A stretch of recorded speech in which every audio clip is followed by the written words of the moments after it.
2009 Honda Accord. I'm replacing the AC expansion valve.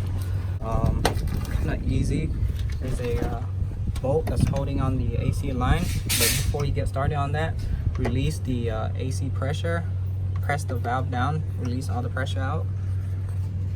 And this one is a 10mm bolt that's holding on to the two lines, and in there, that's the expansion valve with the two hex holding it.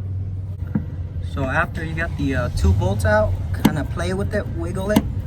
After 2 minutes, I was able to get the expansion valve out this way. There you go. So you want to check the two line on the inside, make sure there's no crack or damage. If it's good, just give it a good wipe and put a new one in.